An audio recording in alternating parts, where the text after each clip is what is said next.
Hi, this is Chris Howard, and I'd like to take this time to share with you a way of thinking that can help you to really take charge of your finances and perhaps totally revolutionize your life.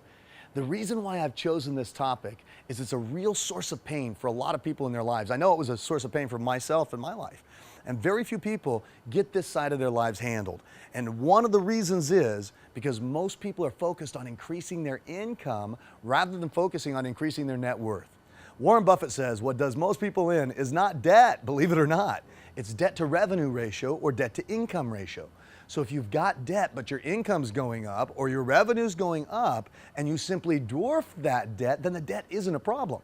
But if you've got debt and the income or the revenue is going down, then there's definitely something wrong. So one of the things that you can do to make sure that you're taking things in the right direction is to set specific financial goals aside from your career goals. And one way to think about it is to think of it in stages, right? So the first stage you can call financial stability. Financial stability means that you have 2 to 3 months of living expenses in a savings account and enough money to cover your basic insurance. Now, this should be separate from the money you need to run your business or your day-to-day life, because as you're growing your business and your life, you'll still know that your personal financial needs are taken care of in the case of emergency. The second stage could be financial security. So, the way I define financial security is enough capital invested at a return of 8%. And the reason why I use that number is because that's doable. If you look at the return on the stock market, if you look at the market overall as a whole for the past several years, 8% is a doable return to get. And you want to have enough capital invested with a return of 8% to cover your basic living expenses on an ongoing basis. Now that would include things like mortgage, rent, utilities, car, food, loans, and basic insurance, just the basic stuff. So if you were to hit that goal, you're then living off the proceeds of the capital, and you've got your money working for you rather than you working for money. Now the third stage or goal that you can set financially is how to have financial freedom. This is what everybody wants, right?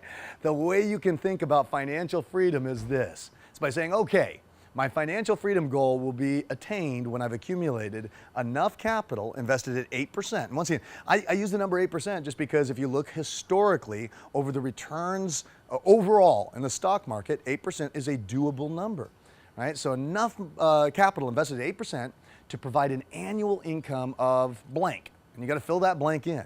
And when you state it, just think to yourself, what is that number? Think of financial freedom as being your current living expenses, right? So if you were to look at your current living expenses, multiply them by 12 for 12 months of the year, you'd have to have enough capital invested with an 8% return where that return in and of itself would actually cover your yearly expenses.